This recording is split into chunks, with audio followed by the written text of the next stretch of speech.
ღირსი სილუან ათონელი მოძღვართა შესახებ.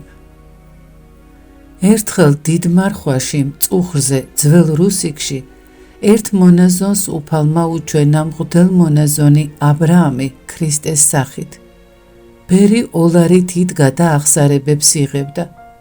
როცა მონაზონი აღსარების სათქმელად მივიდა, დაინახა რომ ამ ღვთოვან ბერს სახე ჭაბუკივით ნორჩი ჰქონდა და თავიდან ფეხებამდე გაბრწყინებული იყო. მაშინ მონაზონი მიხვდა, რომ მოძღვარი სულიწმინდის მიერ აღასრულებს თავის მსახურებას და მონანულს სულიწმინდის მიერ ეძლევა ცოდვათა შენდობა. ადამიანებს რომ შეეძლოთ იმის დანახვა, თუ რა დიდებით არის შემოსილი მღვდელი თავისი მსახურების აღსრულებისას, პირქვე დაემხობოდნენ ამ ხილვით შეძრულნი. ხოლო თვითონ მღვდელს რომ შეეძლოს იმის დანახვა, რა ზეციური დიდებითაა შემოსილი, დიდ ღვაწლს იტვირთავდა, ოღონდ არაფრით შეურაცხყოს მასში დამკვიდრებული სულიწმინდის მადლი. ვწერ ამ სტრიქონებს და ხარობს ჩემი სული, რომ ჩვენი მოძღვრები უფალ იესო ქრისტეს მსგავსნი არიან და ჩვენც ქრისტეს ცხოვარნი, თუმცა მცირედი მადლი გვაქვს, მაგრამ მაინც უფლის მსგავსნი ვართ. არ იციან ადამიანებმა ეს საიდუმლო, მაგრამ იოანე ღვთისმეტყველმა ნათლად თქვა, მსგავსად მისსა ვიყვნეთ.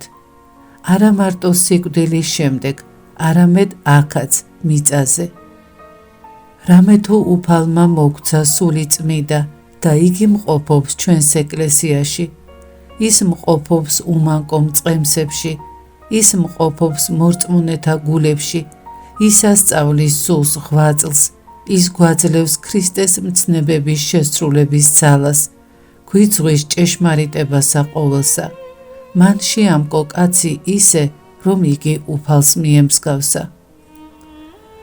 სულ უნდა გვახსოვდეს, რომ მოძღვარი სულიწმინდის მიერ აღასრულებს თავის მსახურებას და ამიტომ მის წინაშე მოწიწება გვმართებს.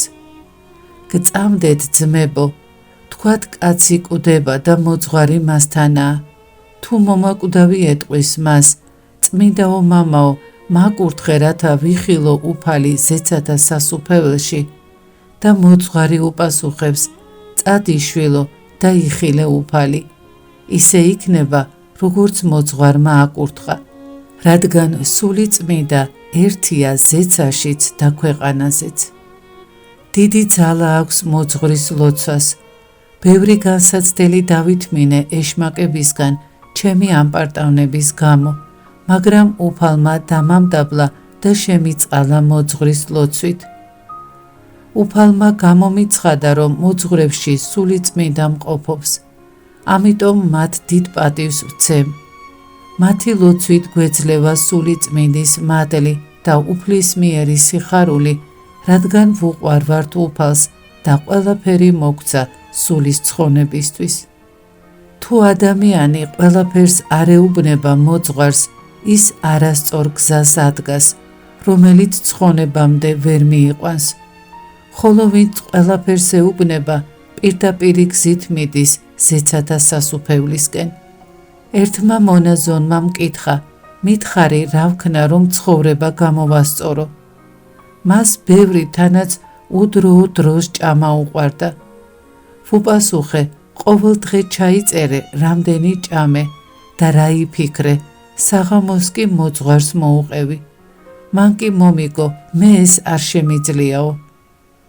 ამ კაცმა ვერ შეძლო მცირე სირცხვილის გრძნობის გადალახვა და თავისი უძლურების აღიარება, ამიტომ ვერც გამოსწორდა, დამბლა დაემართა და გარდაიცვალა.